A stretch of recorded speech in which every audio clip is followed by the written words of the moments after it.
কেমন স্যার? হ্যাঁ, কি স্যার, ঘুমাইছো? না স্যার ঘুমাইনি, আমি আপনার জন্যই ওয়েট করতেছি স্যার।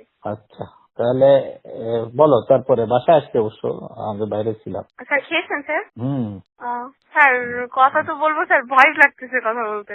বলো, অসুবিধা নেই। স্যার ওই যে আমাদের আমি স্যার এটা টোটালি হ্যান্ডেলিং আমি করি না, প্রথম থেকে আমি করি না। আমি যা হুম করাই উপর উপর করাই। হুম এখন ওই যে আমাদের আপনি চিনবেন, আমাদের যশোরে ছিলেন না স্যার, 26 ছিল, এখন কুষ্টিয়া হুম ডিবিতে আছে স্যার। হুম এখন ও তো আমাদের যশোরের ডিবিতে আসতে যাচ্ছে। হুম এখন বিভিন্ন জায়গায় ও তদবির করার চেষ্টা করতেছে এবং ও আমাদের এসপি হুম স্যারের সাথেও যোগাযোগ করছে। তা হুম। এসপি স্যার ওকে একটা অ্যামাউন্টের কথা বলেছে যে এই অ্যামাউন্ট দিলে ও আসতে পারবে যশোরে। কত এসপি কত চাইছে? এসপি নাকি বলছে 30-এর কথা। হ্যাঁ, যে ওরে 30। এসপি রে 30 দিতে হবে। হ্যাঁ, এসপি তে 30 দিতে হবে। তা ও হুম বলেছে কি যে স্যার আমার যদি 30 থাকতো তাহলে তো আমি এখন মানে সিঙ্গাপুর থাকতাম, এই কথা বলছে সাব্বির। হুম। সাব্বির অনেক কান্নাকাটি করতেছে, সে করে বলছে যে আমার স্যার একটু যদি 15 মধ্যে করে দিতে পারতেন। এই কথা নাকি আমাদের এসপি স্যারকে বলেছে, আনিস স্যারকে।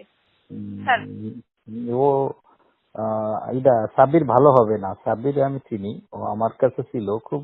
না, সাব্বির এটা কিন্তু উনাই ডাইরেক্টলি কিন্তু এসপি স্যারের সাথে কথা বলেনি। এটা হ্যাঁ একজনের মাধ্যম দিয়ে বলানো হয়েছে। সে আবার আমার চাচা হয়, বুঝছেন। তার সাথে আবার হ্যাঁ। আমাদের আনিস স্যারের সম্পর্ক ভালো। তা সে বলছে কি যে ভাই আপনি তাহলে একটু যদি আনিস স্যারের সাথে কথা বলে দেখেন যে আমার যদি আনতে পারে তাহলে কেমন কি হয়। তা তখন সে না বলছে ঠিক যে আছে, সাব্বির ও ও ডাইরেক্টলি এখনো কথা বলেনি। এটা ডাইরেক্টলিও অসুবিধা, আর ও আনিসকেও পারবে না। ও আনিস থাকতে আসতে চায় না, আর আনিসকে পারবে না। আনিসকে 30 লাখ টাকা দিলে ও কোথাতে কি করবে? আরো তো জায়গা আছে, তাই না? এটা তো আশ্বস্ত করছে আনিস স্যার তাকে। আনিস বলছে যে এত দিলেই আসতে পারবে। আসে এত হ্যাঁ, দিলেই আসবে কিভাবে? এটা ডিআইজি না, ডিআইজি পোস্টিং না দিলে তো আসতে পারবে না। হ্যাঁ। এখন তারপরে আমি তো চাচারে বলছি যে আমি মনির হুম। স্যারের কথা তো স্যার আপনাকে বলছি যে উনারটাই রাখবো, আপনাকে আমি কোথাও আমি ছোট হইতে দিব না। একই কথা। এসপি যদি 30 নেয়, ডিআইজি নেবে কত? না, এটা ডিআইজি তো তো তার বক্তব্য। এখন ও তো হুম, 30-এ রাজি হুম। হচ্ছে না। ও বলছে যে আমি যদি ওই ওর হতো। ও ইনফ্যাক্ট ওরে না দেওয়া ভালো ওরে, কারণ ও মানুষের পর্যায়ে পড়ে না। ও খুব দুষ্টু লোক। ও ওই এটা জায়গায় বসে আমিও জানি। ভালো কামাই করতেছে, ভাগ দেওয়া লাগতেছে না, ও দিয়ে ওর ভালো। এখানে এসে ও এসপিরেও জানাবে না কিছু, পয়সা দিয়ে গেলে ডিআইজিরও জানাবে না, অতএব ও দুষ্টুমি করবে। ও আচ্ছা। ও জায়গায় যাওয়ার লোক আছে। ও আচ্ছা।